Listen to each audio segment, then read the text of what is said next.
दोस्तों बिहार के पीएचईडी विभाग में काफ़ी बड़ी बहाली निकल कर के आ चुकी है, यानी नल जल योजना में बहाली आने जा रही है, जिसके लिए 4135 पदों पर नोटिफिकेशन जारी कर दिया गया है। तो इसके लिए आवेदन कैसे करना है, कब से इसका आवेदन होगा, कौन कौन इसके लिए आवेदन कर सकते हैं, इसके लिए क्वालिफिकेशन क्या मांगी गई है, संपूर्ण जानकारी हम आपको इस वीडियो में बताएंगे। क्योंकि इसके लिए 3 एजेंसियां नियुक्त की गई है। पहला जो एजेंसी है वो बिहार कर्मचारी चयन आयोग यानी कि बीएसएससी के द्वारा और बहाली को कंडक्ट करवाई जाएगी। तो कुछ बहाली को यहाँ पर बिहार लोक सेवा आयोग यानी कि बीपीएससी के द्वारा कंडक्ट करवाई जाएगी। तो वहीं कुछ बहाली जो है बिहार तकनीकी सेवा आयोग के द्वारा कंडक्ट करवाई जाएगी। तो इन सभी एजेंसियां को जो है इसके लिए रिक्तियां भेज दी गई है इस बहाली को पूरी कराने के लिए। तो जल्द ही इसका आवेदन भी शुरू होगा। तो पूरी प्रक्रिया जानने के लिए आप इस वीडियो में अंत तक बने रहिएगा, क्योंकि ये जो बहाली है वो नल जल योजना के अंतर्गत बहाली निकाली जा रही है। इसके लिए यहाँ पर देखेंगे तो इस नोटिफिकेशन को रिलीज किया गया है,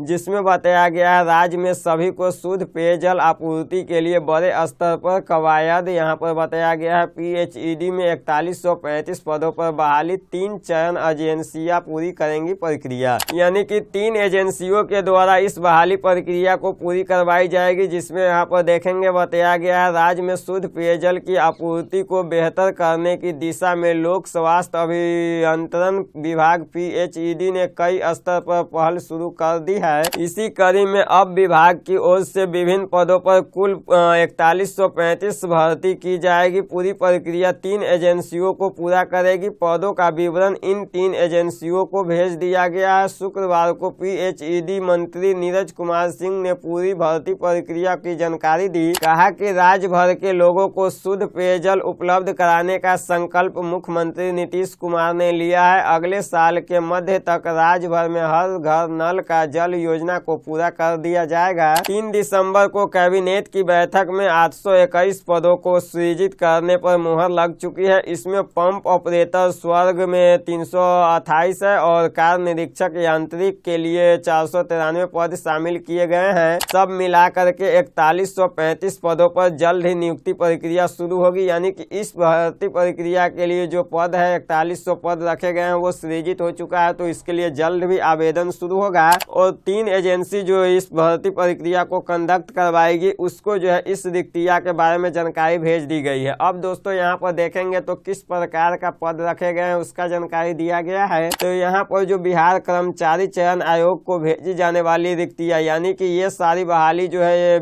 बीएसएससी के द्वारा कंडक्ट करवाई जाएगी, जिसमें पद का नाम दिया गया है शोध स्वर्ग शोध सहायक यानी कि रसायनक जो है। इसके लिए जो भर्ती प्रक्रिया है वो बिहार कर्मचारी चयन आयोग को भेजी गई है। और वहीं देखेंगे तो शोध स्वर्ग प्रयोगशाला सहायक की जो भर्ती है ये भी बीएसएससी के द्वारा कंडक्ट करवाई जाएगी। निम्न वर्गीय लिपिक का जो पद है वो भी बीएसएससी कंडक्ट करवाएगी। वहीं परिचारी का जो पद रखे गए हैं और की मैन सह चौकीदार का पद है ये भी यहाँ पर बीएसएससी कंडक्ट करवाएगी। और खलासी का जो पद है ये भी बीएसएससी को भेजा गया है। तो इन सभी भर्ती प्रक्रिया के लिए जल्द आवेदन होगा, जिसके लिए बीएसएससी इसका आवेदन लेगी। और यहाँ पर बताया गया है कि बीपीएससी के माध्यम से इन सभी भर्ती के लिए आवेदन होगा। तो यहाँ पर देखेंगे 2 प्रकार के पद रखे गए हैं। पहला है सहायक अभियंता का और दूसरा है सहायक अभियंता जो कि यांत्रिक है और ये असैनिक है। तो इन सभी भर्ती के लिए बीपीएससी एग्जाम लेगी। और यहाँ पर बताया गया है बिहार तकनीकी सेवा आयोग को भेजी जाने वाली रिक्तियां यानी कि ये जो पद है ये बिहार तकनीकी सेवा आयोग को भेजा गया है। इनके द्वारा इस पद को कंडक्ट करवाई जाएगी। तो यहाँ पर बताया गया है कार निरीक्षक का जो पद है, वाहन चालक का जो पद है, ये दोनों भर्ती बिहार तकनीकी सेवा आयोग के द्वारा कंडक्ट करवाई जाएगी। यहाँ पर देखेंगे तो किस पद के लिए कितना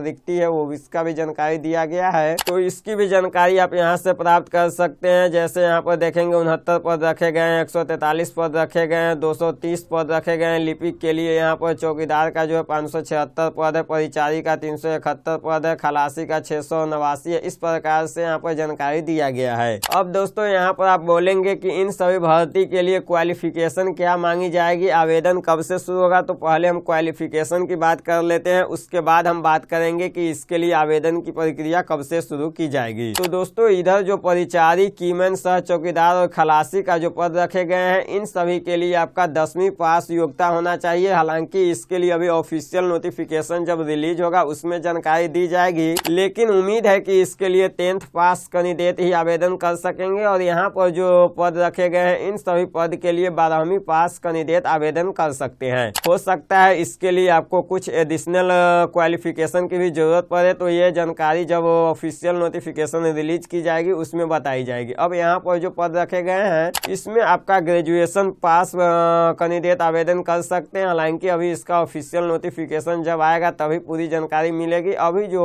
उम्मीद है वो यहाँ पर ग्रेजुएशन पास कैंडिडेट को मौका मिलेगा। और यहाँ पर जो आप देख रहे हैं इन सभी भर्ती प्रक्रिया के लिए 10वीं 12वीं पास कैंडिडेट आवेदन कर सकते हैं। और जैसे वाहन चालक है इसमें ड्राइविंग लाइसेंस भी आपका मांगी जाएगी। तो इस प्रकार से जो भी एडिशनल जानकारी होगी वो सभी जब इसका ऑफिशियल डिटेल्स में नोटिफिकेशन आएगा उसमें दी गई रहेगी। तो जैसे इसके बारे में और भी कोई नोटिफिकेशन आएगी हम आपको वीडियो बना करके जानकारी दे देंगे। अभी जो अपडेट आ रही थी उसके बारे में संपूर्ण जानकारी हम आपको इस वीडियो में बताए हैं। अब दोस्तों हम बात कर लेते हैं कि इसके लिए आवेदन कब से शुरू होगा। तो देखिए इसमें ऐसा कोई भी मंथ का जिक्र नहीं किया गया है कि आपका जो आवेदन है वो कब शुरू होगा। तो ऐसे में हम भी आपको कोई भी यहाँ पर जानकारी प्रदान नहीं कर सकते हैं कि आवेदन कब से शुरू होगा। लेकिन उम्मीद है कि 1-2 महीने में इसके लिए आवेदन शुरू कर ही दिया जाएगा, क्योंकि यहाँ पर जो है इन सभी भर्ती के लिए सभी 3 एजेंसियों को इसकी जानकारी भेज दी गई है। अब उनके द्वारा जब भी इसके लिए आवेदन लिया जाएगा ऑफिशियल नोटिफिकेशन दी जाएगी तो हम आपको जानकारी प्रदान कर देंगे।